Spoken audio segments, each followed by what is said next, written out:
They say the most powerful magic isn't found in a dusty tome or a hidden cave. It's found in the corners of our daily lives, the way we set our intentions and build a life that feels as sacred as it does successful.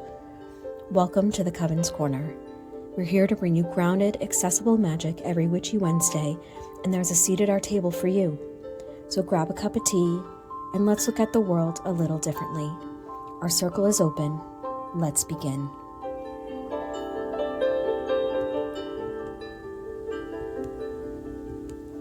Hi, and welcome back to the Coven's Corner. I'm Kacey. And I'm Dawn. We're casting our circle today for episode 3. So before we dive in, Dawn, what's on your altar this week? Oh, so much stuff. Lots of, I got some new crystal points. Ooh. And I love them. What kind of crystals? I got a rose quartz. Ooh. I got an amethyst. And I have some really interesting pieces of selenite. Oh, okay. And I love selenite for charging crystals. I just think it works really well. Just don't get it wet. Don't get it True. wet. Nothing for any specific intention. Okay. Just because they're new, and this is going to sound weird, I kind of want them to get used to the other things that are on my altar. You want their energy to adjust to the And hopefully I don't find them broken on the floor the next time I go in there. Well, because it happens. It does happen, and you do have the cats. Yeah. Well, I meant more the energy. Oh, the energy, of course. Not agreeing with everything else. I used to buy hematite rings, and I would wear them as a thumb ring. And walking through the mall one day, I had just bought it, and it wasn't too big. So before you go there, it's not because it didn't fit. Excuse me. Walking down the mall, and it fell off my finger and shattered at my feet. Wow. And I was like, well, that really stinks because I like that stone. Mm-hmm. So the following week or so, I bought another one, and it did the same thing. Wow. So I was pretty convinced that I shouldn't wear that anymore. And I like to think of it as telling me that I was grounded enough right then, and maybe I didn't need as strong a grounding as hematite would give me. Okay. So I went with carnelian for a while, and things were fine. All right. Yeah. The stones tell us what we need. Whether we want to listen or not. Whether we want to listen or not. Exactly. Yep. How about your altar? My altar has a lot of herbs on it right now. I'm working on making some more spell jars. So I love spell jars. Yeah, so we got lots of herbs on the table right now. I'm trying to figure out what to get into, each jar for the different purposes. So doing lots of research, lots of meditating on just seeing what feels best in each jar. Right. So I like spell jars. They're a lot of fun. Yeah, and honestly, there's something that can be used over and over again. Right. And we did that spell jar class a couple weeks ago, and that was super fun. And it's just it sparks my interest in having those types of things around, because you light a candle and it works for the time that it's there, but then it's gone. So spell jars, I feel like, are a more permanent energy. I agree. So yeah, I like having those around. And they're good to keep in your office space too. Mm-hmm. So without being so flamboyant about the fact that you're a witch. They all know anyways. Yeah. Well, mine too, but not everybody is able to do that at work. So correct. This could give you something that you tuck away in your windowsill if you have a window in your office, or the corner of your desk, and nobody but you knows what it means. So just a thought there too. All right, so today we are talking about the bread and butter of magic, which is cleansing. Specifically, we're looking at the practical pantry guide, because let's be honest, you don't need a $20 bundle of rare sage to fix a funky room vibe. Everything you need is likely already in your kitchen. Mm-hmm. Yeah. So, let's get our second point down. So now we're going to be talking about the why and, that great debate. So let's start with the big question. Can you energetically cleanse a room if there are still dirty dishes in the sink? That's a really good question. So my thought on it are as above, so below, as within, so without. So if your outer temple, so to speak, your home is cluttered, then your inner temple, your energy, your flow is going to be restricted. Mm-hmm. I absolutely believe that. 100%. Yeah. Yep. That's definitely why we do your spring cleaning, get that energy out of the space. You want to always make sure that your outer world reflects your inner world. Right. And let's face it, if we're working in a chaotic space, that's the type of energy we're going to bring in. So we want to make sure that we're making sure that our space reflects the energy we want to bring into it. So not necessarily saying you have to get every little dust bunny in the room, but because that's not going to happen. It's not going to happen. No. But you want to make sure that that energy is being reflected as to whatever your intention is for the space. And I don't think we're saying, you like Kacey said, you don't have to go around with a toothbrush and make sure that everything is spotless. For me, in my apartment, I have a room that is my witchy room. We call it the green room because the carpet in that room is green. Why, I don't know, but it was there when we moved in. So that's where I do the majority of my spell casting, my rituals, my cleansing. So if I have dirty dishes in the sink in my kitchen, it's really not going to reflect what I'm doing in that particular room. Right. So don't think you have to go scrub your toilets and all of that when you're doing spell work in a separate area. So just to clarify that, because I know I can hear you. I'm not doing all that. I didn't want to do my dishes today, so I'm not doing my dishes today. So just be assured that we don't expect that of you and don't expect it of yourself. Yeah, so you can think of it as like spiritual hygiene. So you wouldn't necessarily put on expensive perfume before you take a shower. Yeah. So you just want to make sure that your space is reflecting what you want to get out of the ritual, what you want to get out of the magic that you're working. So you should just make sure that your space is reflecting your energy as much as possible. Yeah, I like that. All right, so let's talk about using elements, and elements from our pantry. We all have elements in our pantry. So for air, smoke cleansing, and that's a very popular route of or way of doing cleansing. I do smoke cleansing quite often, as does Kacey. So we have to talk about some of the ethics here because I know we're going to get some feedback on using white sage. Okay. There's a lot of controversy about using authentic white sage because it is endangered now. So the more that people are buying, the less there's going to be to go around. And the Native American culture, it is very important to them. And they're generally the ones that grow and harvest and understand this more than anybody else does.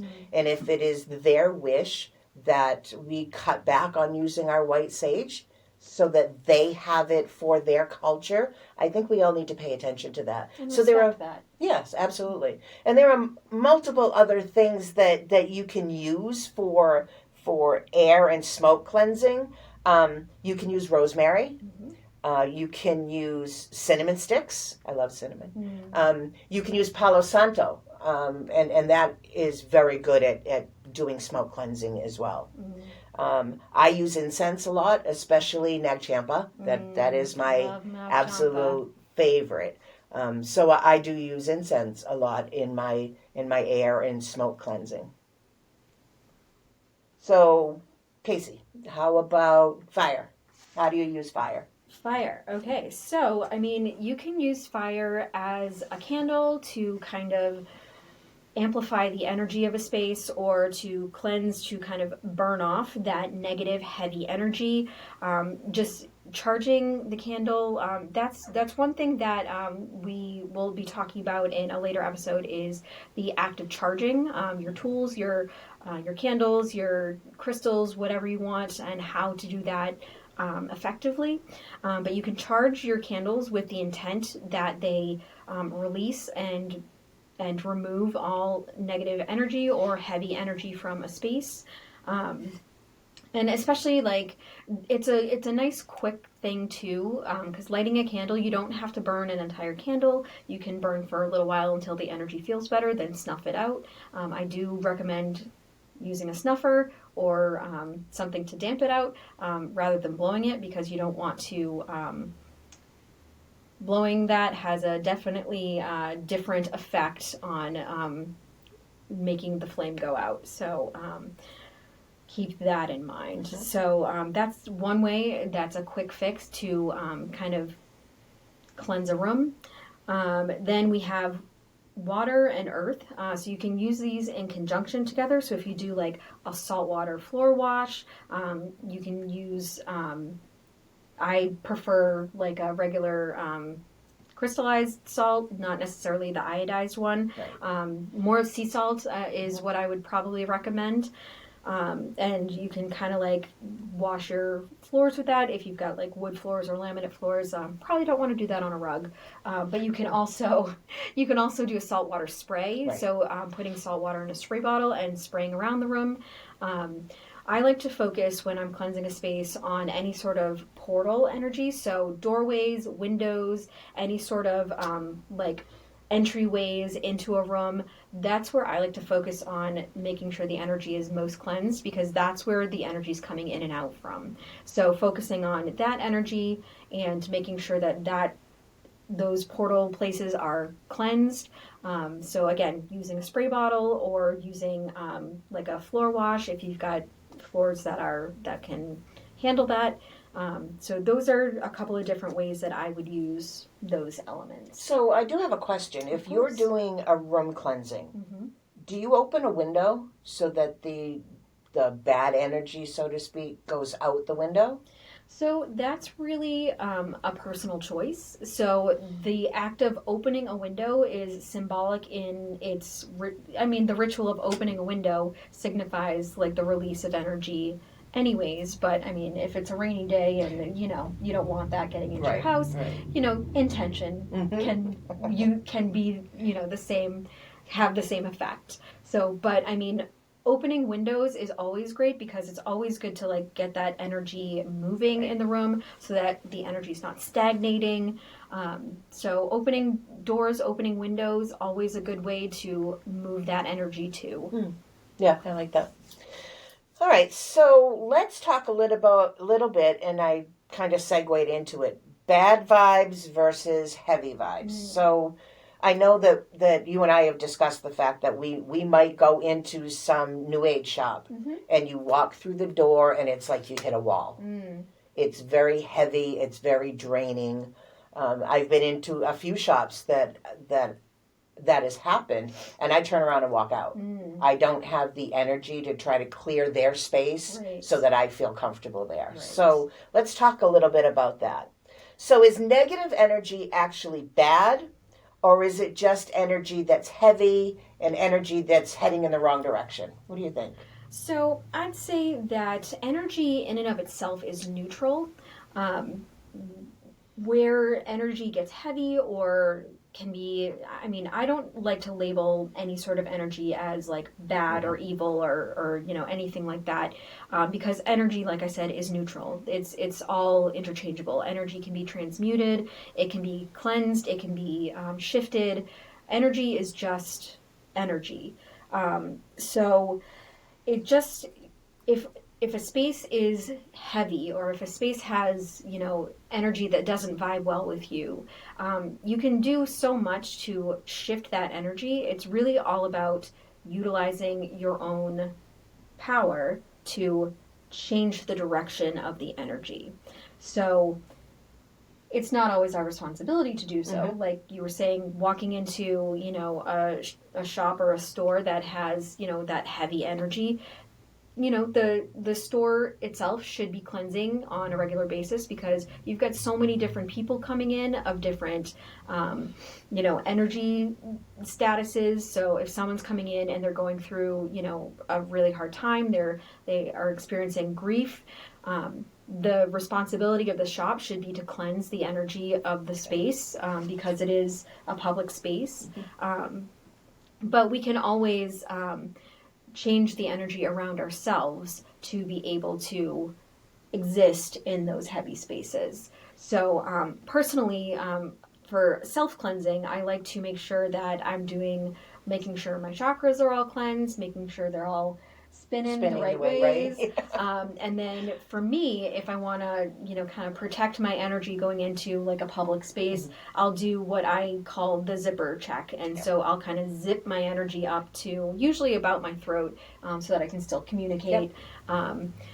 And then, you're kind of protecting your energy from taking on all of that other energy that doesn't belong to you and that, you don't really want affecting you. So we want to make sure that we're not taking on anybody else's energy, especially when it's heavy or hard energy. So we want to make sure that we're keeping our energy as clean and as, well-intended as possible. Right.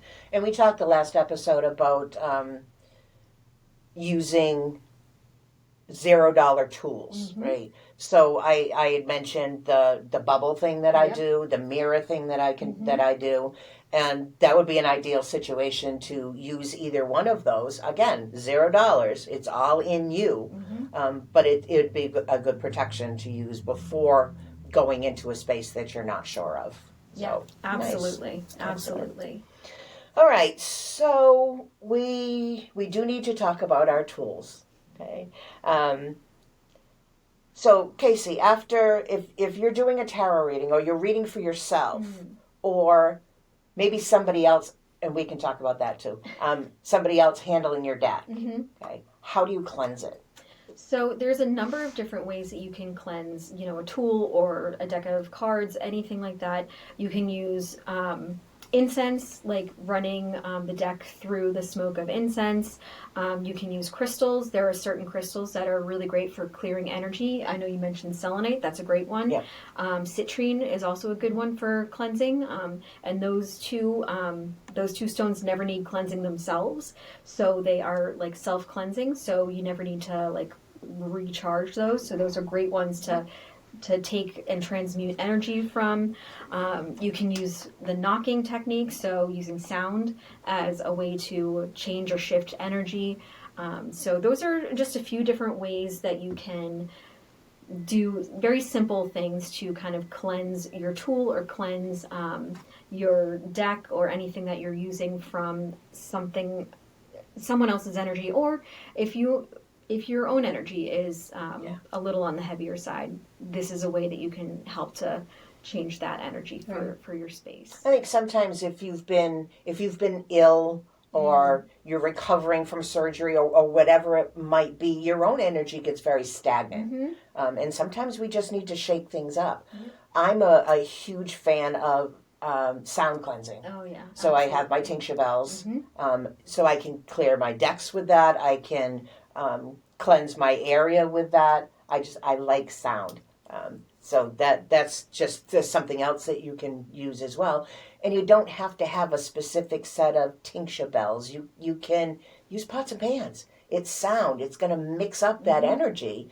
So don't think that you have to go out. Again, we've talked about this so many times. You don't have to go out and buy expensive tools to be able to create your magic. Okay. Even something as simple as a bell. Love that sound. Remember the recess bells, the big. All right, so back on track. All right, lightning round. Okay. Okay, you just had a terrible interaction with somebody or something. You have 30 seconds to shake it off. What do you do? I mean, you could always dance around to Taylor Swift "Shake It Off." That's a great one. No, I'm just kidding. Huge Swiftie here, by the way. But that's a whole different set of questions we can answer. So what I do is I like to close my eyes and just kind of imagine myself alone, and I take 3 deep breaths and breathing all the way down into my diaphragm and making sure that I'm holding it for about a count of 4 and then releasing it, and just imagining and intending that all the negative energy just releases with the breath. So I'll do 3 cleansing breaths, and that usually is enough to reset me after a bad experience. What about you? So I would tend to do the same thing, but it would have to be 4 because it has to be an even number. Of course. Yes. And it's really funny that you mentioned that whole Taylor Swift thing, because that's also what I do. I will shake my arms and shake my legs and rattle my head around. And that is enough for that energy to say, oh, whoa, what's going on? Let me take another look at what's happening. So it's really funny that you mentioned that. So I saw what you did there. Yeah. You know. Anything to mention T Swift. Yes, so. Yes, absolutely. No surprise there. No. So, as you might have noticed in our episodes, Kacey is lighting these candles as we go through. So, every segment that we have, she lights another candle. So, we have 5 segments to our show. There are 5 points on our star, and each segment will have its own candle as we go through that segment in that conversation. So if you were wondering why she keeps reaching over here lighting these candles, that's why. Thanks for explaining that, John. I appreciate that. All right, so now it's time for Consulting the Coven. So where we hear from you. So last week we asked for your thoughts on tools versus intentions. Yes. Did you have a... I did. We heard from one of our viewers. Good. I like that. I love it. Keep sending us emails. Keep reaching out to us. We love it. All right. So this viewer had an interesting take. We'll consider this one a hot take. Okay. So in her experience, the tool that she finds to be that she thought she absolutely needed at the beginning but never uses are crystals. Oh wow. I know, right? Yeah. Totally foreign vibe for me. Yeah. But that's great. So she says that they're pretty and she uses them for manifestation for other people when she makes, spell bracelets and things like that. And she's aware that she could, use anything to do that. But she chooses crystals because they're the most readily available. Yeah. But she almost never uses them when she does spells for herself. That's so funny. Right? I mean, See, learn something. Junkies, Absolutely. So it's really nice to hear feedback from viewers who might not do things the way that we do. So share that with us, because again, like we said in episode 1, we're always open to new information and you never stop learning. So Absolutely. that was great. That was good feedback. Yeah.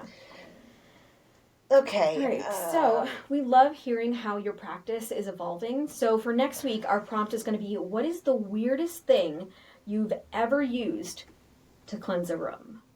Oh, this will be fun. So was it a specific song, a literal broom, a spray bottle of moon water? Let us know. Oh, I like that. A specific song. Oh, that'll be interesting to hear from. All right, so send your weird cleansing stories to covenscornerpodcast@gmail.com. All right. So See, the next section. candle. So now let's take a breath for the weekly spark. Okay. So Dawn is going to share with us a 1-minute visualization. So take it away, Dawn. All right. So this one is called the High Mountain Cabin. So take a slow, deep breath, letting your spine lengthen and your hands rest heavily on your lap. Close your eyes and allow the sounds around you to fade into the background. Imagine you are standing on a sturdy wooden balcony high above a quiet valley. The air here is thin, sharp, and incredibly pure, carrying the scent of frozen pine needles and crisp mountain air. Everything is draped in a deep, hushed silence that only exists at this altitude. Across the way, the jagged peaks are capped with brilliant white snow, glowing softly under a vast, clear sky. You lean against the smooth, chilled railing and look out over the world below, feeling a sense of immense perspective and clarity. Listen to the occasional lonely creak of the timber beneath your feet. Feel the sharp, invigorating cold against your cheeks and the warmth of a thick wool sweater around you.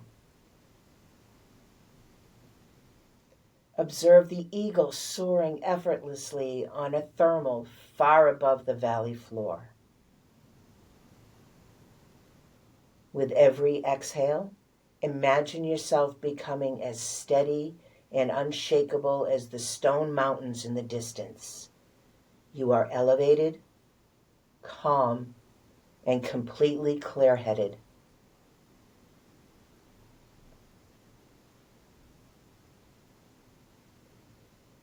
Take one final, lung-filling breath of that cool air. And when you are ready, gently roll your shoulders, feel the solid ground beneath you, and open your eyes. Well, that was lovely, Dawn. Thank you so much. Thank you. It's one of my favorites. You've got a great voice for it, too. Thanks.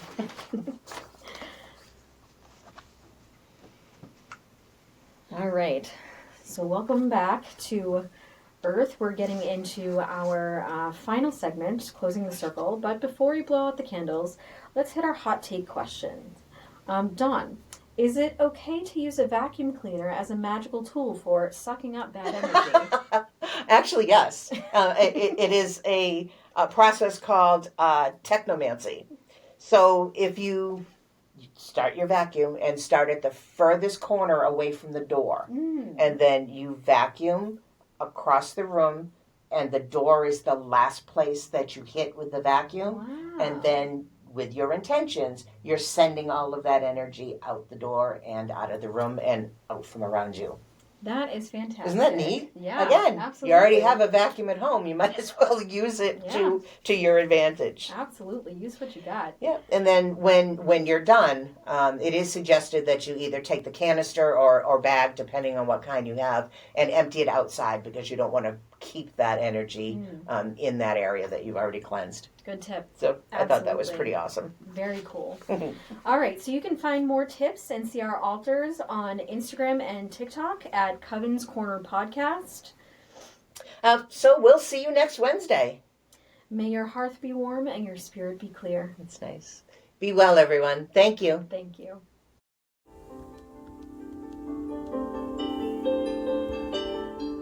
As we close the circle for today, remember that the magic doesn't end with this episode. Keep looking for the magic in the mundane. If you enjoyed today's conversation, we'd love for you to connect with our Coven. You can find us on Instagram and TikTok at Coven's Corner Podcast and at www.thecovenscorner.com. And don't forget to subscribe so you never miss a Witchy Wednesday. We'll see you next time.